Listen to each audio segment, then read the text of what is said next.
श्रीविष्णवे नमः। श्रीविष्णुसहस्रनामस्तोत्रम्। अस्य श्रीविष्णोर्दिव्यसहस्रनामस्तोत्रमन्त्रस्य भगवान् वेदव्यास ऋषिः श्रीविष्णुः परमात्मा देवता। अनुष्टुप् छन्दः अमृतांशूद्भवो भानुरिति बीजम्। देवकीनन्दनस्रष्टेति शक्तिः त्रिसामासामगः सामेति हृदयम्। शङ्खभृन्नन्दकी चक्रीति कीलकम्। शार्ङ्गधन्वा गदाधर इत्यस्त्रम्। रथाङ्गपाणिरक्षोभ्य इति कवचम्। उद्भवक्षोभणो देव इति परमो मन्त्रः। श्रीविष्णुप्रीत्यर्थे जपे विनियोगः।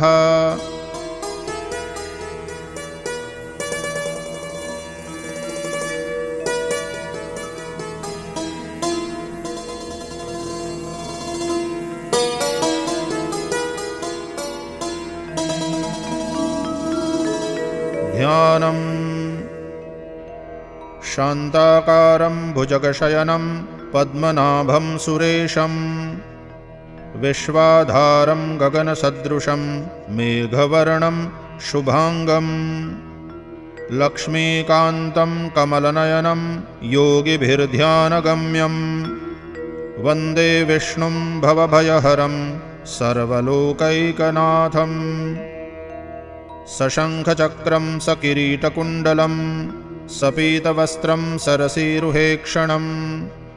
सहारवक्षस्थलकौस्तुभश्रियं नमामि विष्णुं शिरसा चतुर्भुजम्।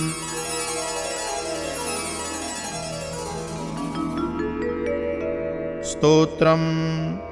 यस्य स्मरणमात्रेण जन्मसंसारबन्धनात् विमुच्यते नमस्तस्मै विष्णवे प्रभविष्णवे।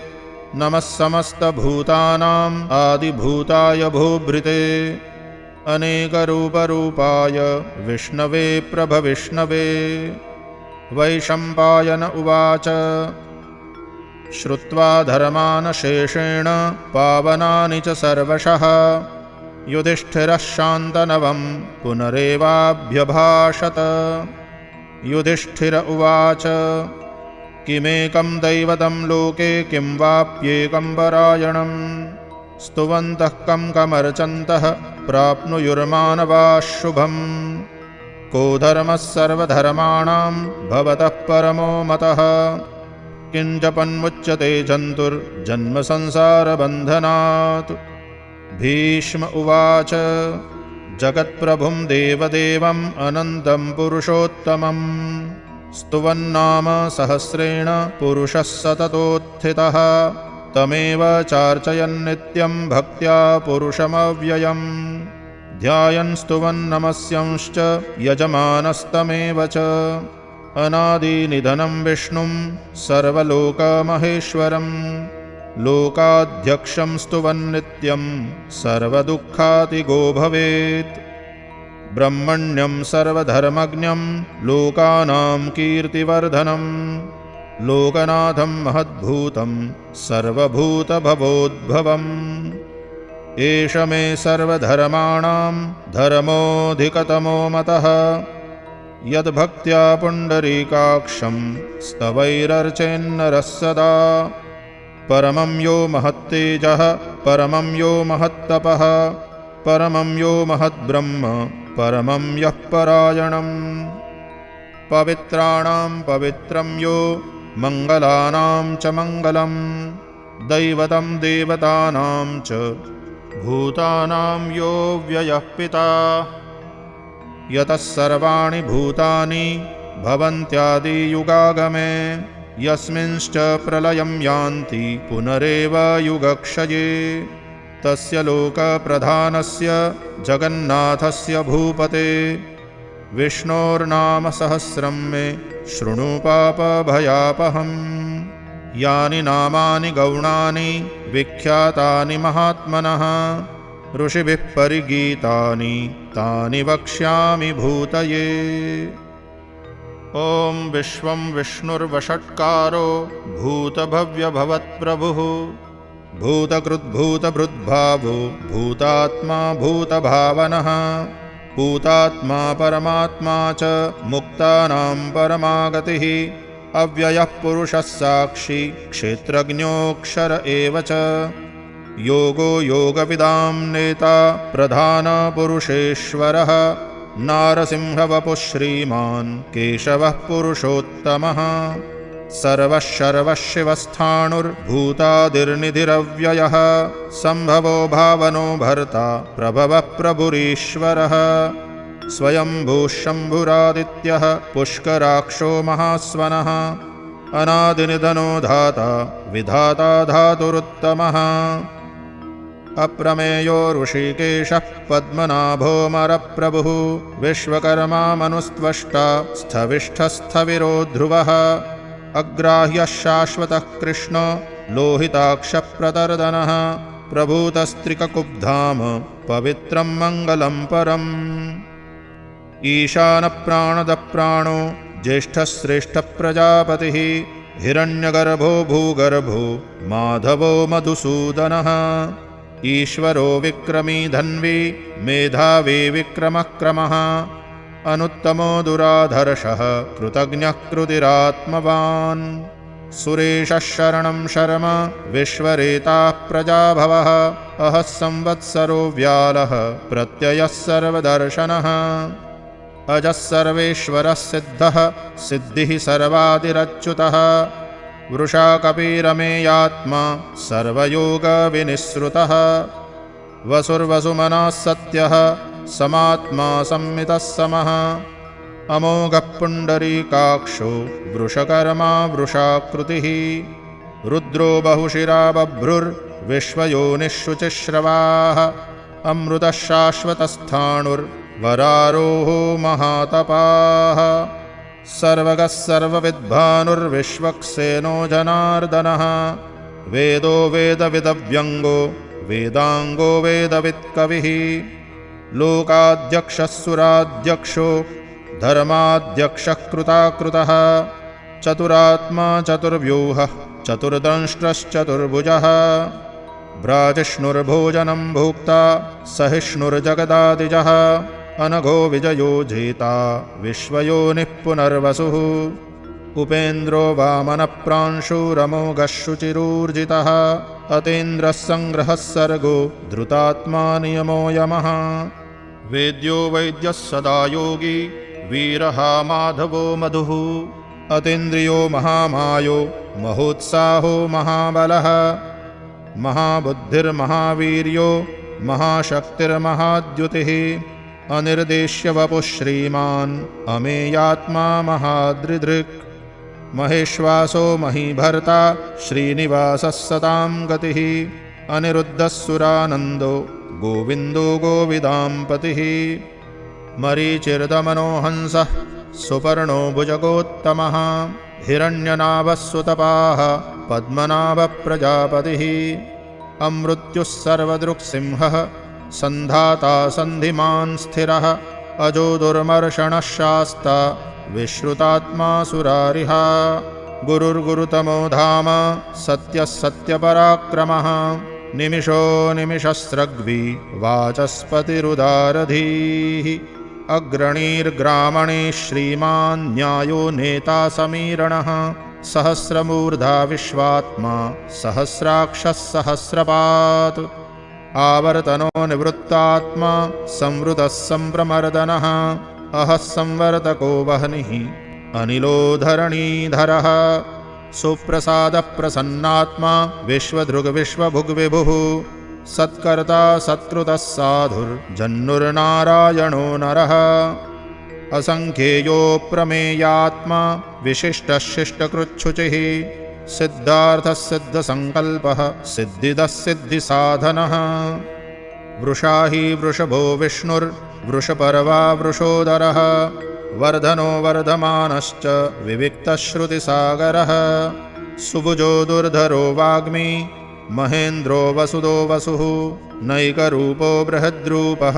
शिपिविष्टप्रकाशनः ओजस्तेजोद्युतिधरः प्रकाशात्मा प्रतापनः रुद्धस्पष्टाक्षरो मन्त्रः चन्द्रांशुर्भास्करद्युतिः अमृतांशोद्भवो भानुः शशबिन्दुसुरेश्वरः औषधं जगतः सेतुः सत्यधर्मपराक्रमः भूतभव्यभवन्नाथः पवनः पावनो नलः कामः कामकृत्कान्तः कामः कामप्रदः प्रभुः युगादिकृद्युगावरतो नैकमायो महाशनः अदृश्यो व्यक्तरूपश्च सहस्रजिदनन्दजित् इष्टो विशिष्टः शिष्टेष्टः शिखण्डी नहुषो वृषः क्रोधः क्रोधकृत्कर्ता विश्वबाहुर्महीधरः अच्युतप्रथितः प्राणः प्राणदो वासवानुजः अपां निधिरधिष्ठानम्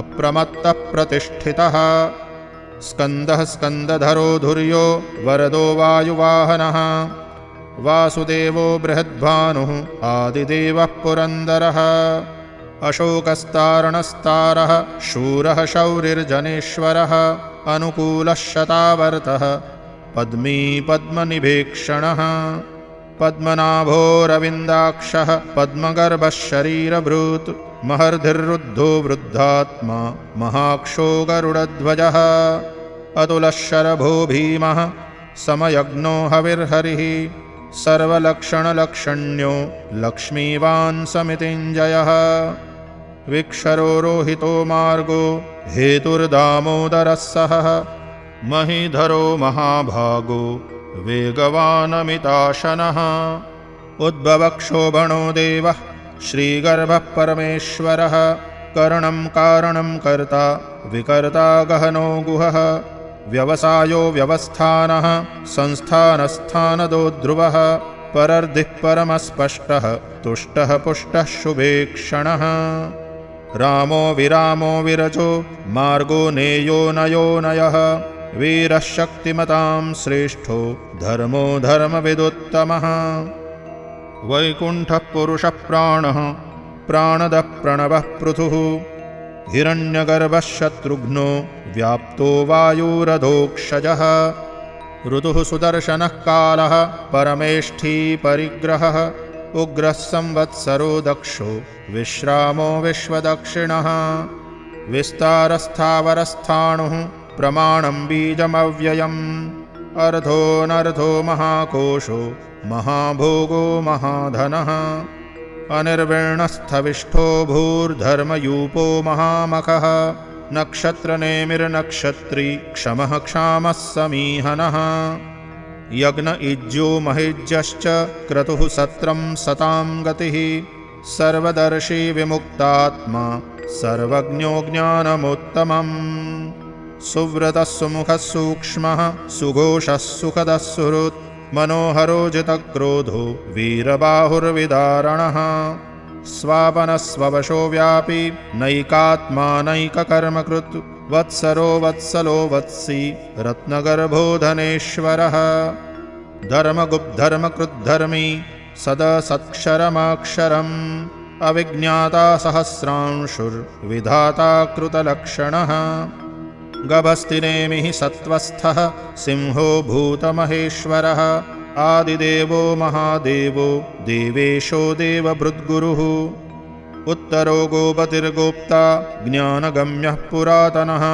शरीरभूतभृद्भोक्ता कपीन्द्रो भूरि दक्षिणः सोमपोऽमृतपः सोमः पुरुजित्पुरुसत्तमः विनयो जयः सत्यसन्धो दाशार्हः सात्वतां पतिः जीवो विनयिता साक्षी मुकुन्दोमितविक्रमः अम्भोनिधिरनन्तात्मा महोदतिशयोऽन्तकः अजो महार्हः स्वाभाव्यो जितामित्रप्रमोदनः आनन्दो नन्दनो नन्दः सत्यधर्मा त्रिविक्रमः महर्षिः कपिलाचार्यः कृतज्ञो मेदिनीपतिः त्रिपदस्त्रिदशाध्यक्षो महाशृङ्गः कृतान्तकृत् महावराहो गोविन्दः सुषेणः कनकाङ्गदी गुह्यो गभीरो गहनो गुप्तश्चक्रगदाधरः वेदास्वाङ्गोऽजितः कृष्णो दृढः सङ्कर्षणोच्युतः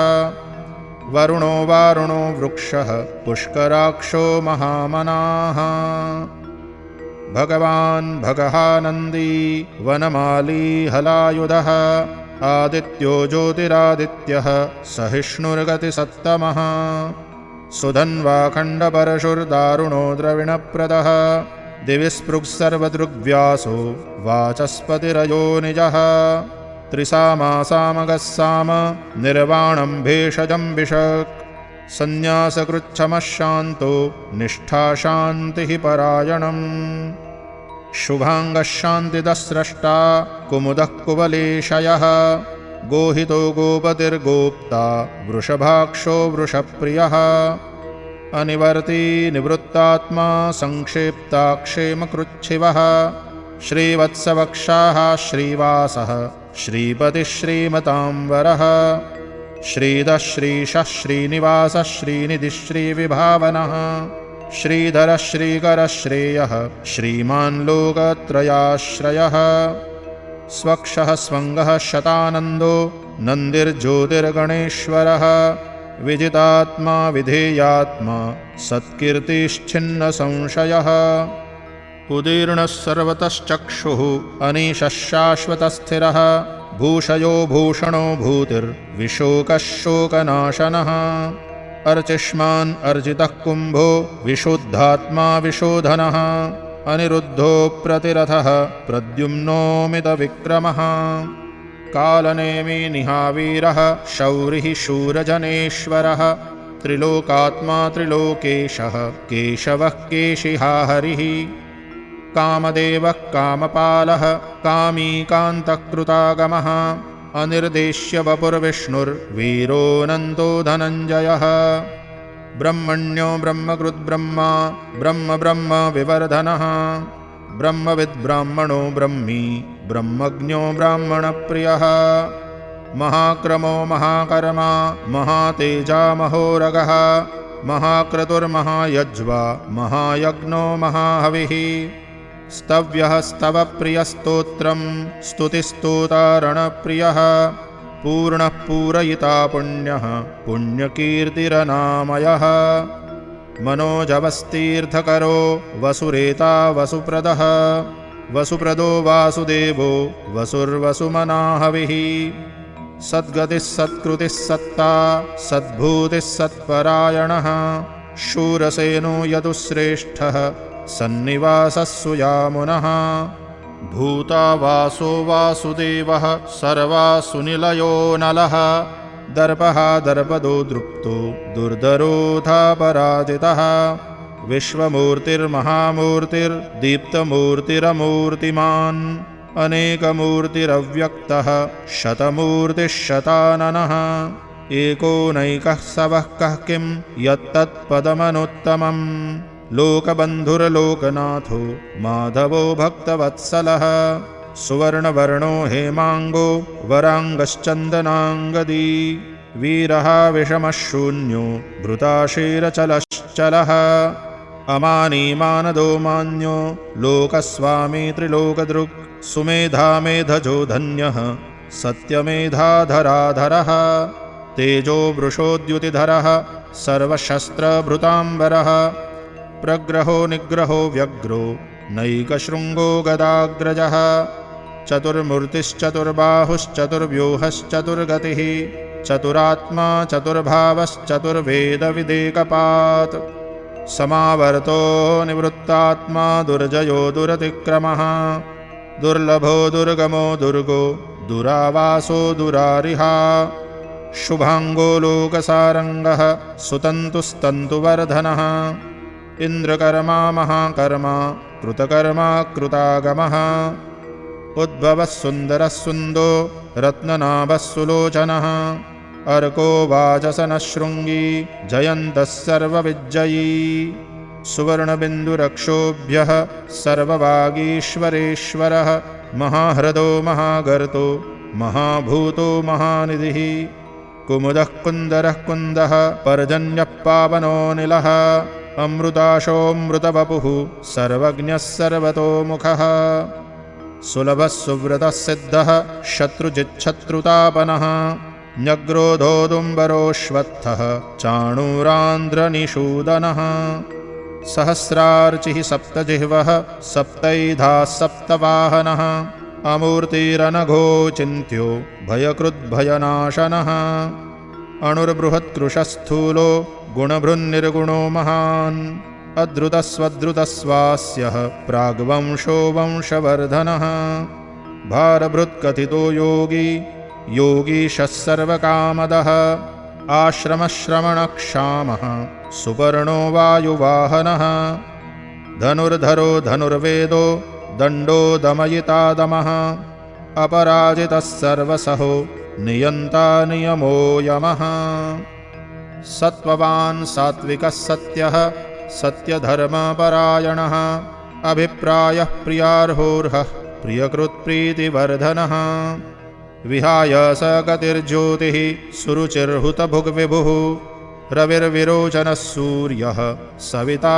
रविलोचनः अनन्तो हुतभुग्भोक्ता सुखदो नैकजोऽग्रजः अनिर्विण्णः सदा महर्षि लोकाधिष्ठानमद्भुतः सनात्सनातनतमः कपिलः कपिरप्ययः स्वस्तिदः स्वस्तिकृत्स्वस्ति स्वस्तिभुक् स्वस्ति दक्षिणः अरौद्रः कुण्डलीचक्री विक्रम्योर्जितशासनः शब्दातिगः शब्दसः शिशिरः शर्वरीकरः अक्रूरः पेशलो दक्षो दक्षिणक्षमिणाम्बरः विद्वत्तमो वीतभयः पुण्यश्रवणकीर्तनः उत्तारणो दुष्कृतिः पुण्यो दुःस्वप्ननाशनः वीरः रक्षणः सन्तो जीवनः पर्यवस्थितः अनन्दरूपोऽनन्तश्रीर्जितमन्युर्भयापहः चतुरस्रो गभीरात्मा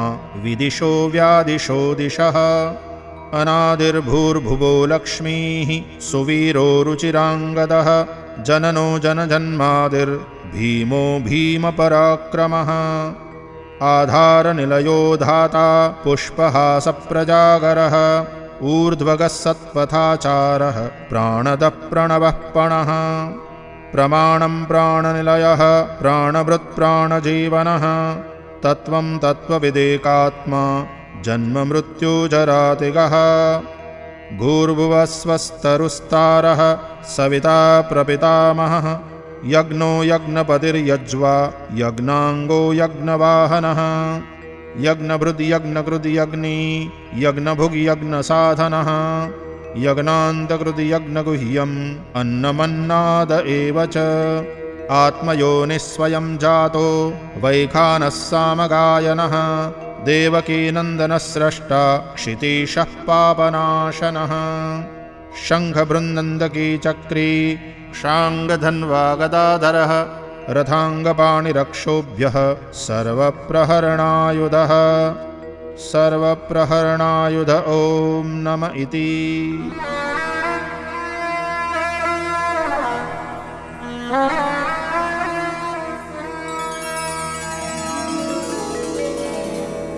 इतीदं कीर्तनीयस्य केशवस्य महात्मनः नाम्नां सहस्रं दिव्यानाम् अशेषेण प्रकीर्तितम् य इदं शृणुयान्नित्यं यश्चापि परिकीर्तयेत् नाशुभं प्राप्नुयात् किञ्चित् सोमूत्रेह च मानवः वेदान्तगो ब्राह्मणः स्यात् क्षत्रियो विजयी भवेत् वैश्यो धनसमृद्धः स्यात् शूद्रः सुखमवाप्नुयात् धर्मार्थी प्राप्नुयात् धर्मम् अर्थार्थी चार्थमाप्नुयात् कामानवाप्नुयात् कामी प्रजार्थी प्राप्नुयात् प्रजाम् भक्तिमान्यः सदोत्थाय शुचिस्तद्गतमानसः सहस्रं वासुदेवस्य नाम्नामेतत् प्रकीर्तयेत् यशः प्राप्नोति विपुलं ज्ञाति प्राधान्यमेव च अचलां श्रियमाप्नोति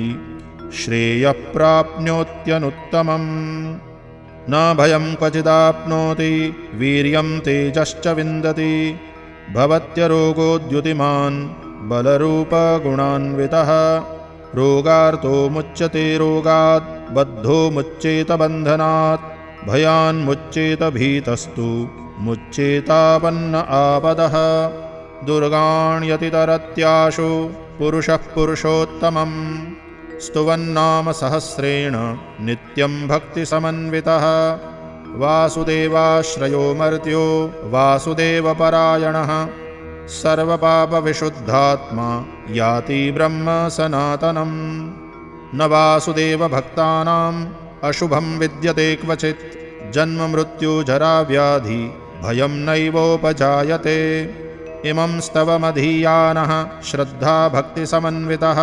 युज्येतात्मसुखक्षान्ति श्रीधृतिस्मृतिकीर्तिभिः न क्रोधो न च मात्सर्यं न लोभो नाशुभा मतिः भवन्ति कृतपुण्यानां भक्तानां पुरुषोत्तमे द्यौः सचन्द्रार्कनक्षत्रा खं दिशो भूर्महो दधिः वासुदेवस्य वीर्येण विद्रुतानि महात्मनः स सुरासुरगन्धर्वं स यक्षोरगराक्षसं जगद्वशे वर्ततेदं कृष्णस्य सचराचरम् इन्द्रियाणि मनोबुद्धिः सत्वं तेजोबलं धृतिः वासुदेवात्मकान्याहुः क्षेत्रं क्षेत्रज्ञ एव च सर्वागमानाम् आचारः प्रथमं परिकल्पते आचारप्रभवो धर्मो धर्मस्य प्रभुरच्युतः ऋषयः पितरो देवा महाभूतानि धातवः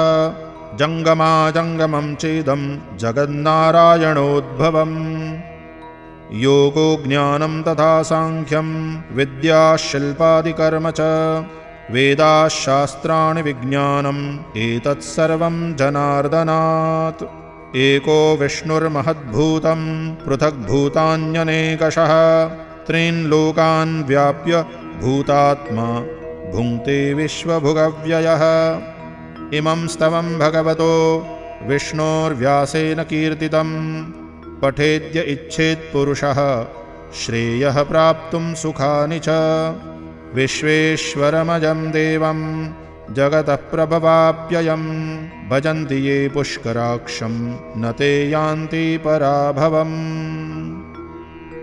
ॐ तत्सदिति श्रीमहाभारते शतसाहस्र्यां संहितायां वैयासिक्याम् आनुशासनिके पर्वणि भीष्मयुधिष्ठिरसंवादे श्रीविष्णोर्दिव्यसहस्रनामस्तोत्रम्